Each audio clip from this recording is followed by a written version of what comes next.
The league table situation like Carlisle at home was going to be potentially pivotal. Do you have to look at it as an opportunity to put it to bed and win the game and get yourself safe? Yeah, I think we have to. I think they've had a good result today themselves.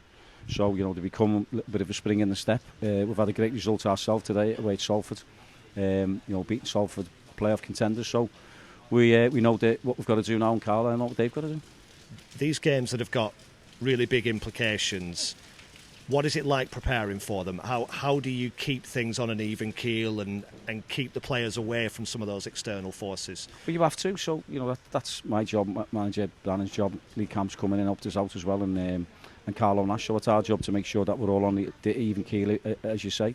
So, there's pressures off the field.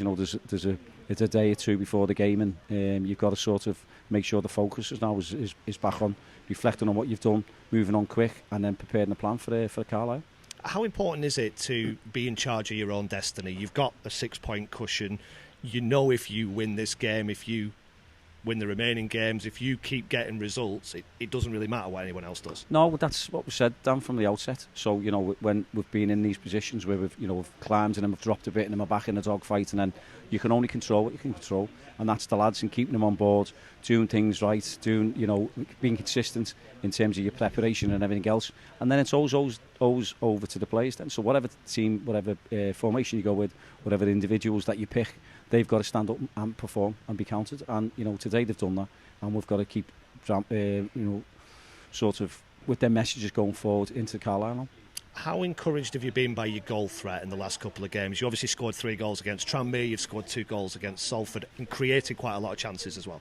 Yeah, well, it goes to show you. I mean, the dogged determination in terms of keeping the ball out the back of the net, and then the qualities that lads have to show at that consistent levels. And when they do that, and when we get the ball down, and when we pass it, and we get it into an areas where lads like Sean Worley, lads like Josh Woods, Tyler Walton, Kelsey Moon, whoever plays up, Charlie Kate, whoever plays up, we know we've got them qualities to go and score goals.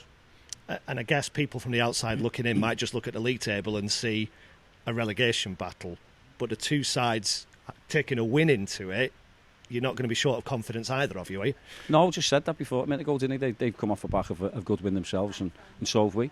So, they've gone with top of the league, and I think they've missed a penalty, I think, in the last few minutes in Portfield. So, that's pat on the back to them, and we've just done what we've done. So, it's in the mix now for a good game. How much can your home fans make a difference? Obviously, it's where your majority of your fans are for your home games. How much can they help get you over the line? Massive. I mean, as I said, they've been great all season. They've got behind the team.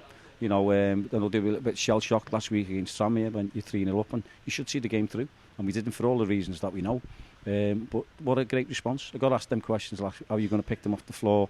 How do you damage psychologically? All them ones from the Bromley, all the ones. And I said, well, you've seen the first half performance. And then all the ones now from Tranmere. And again, pick them up at the floor, and you've just seen that performance today, which was outstanding.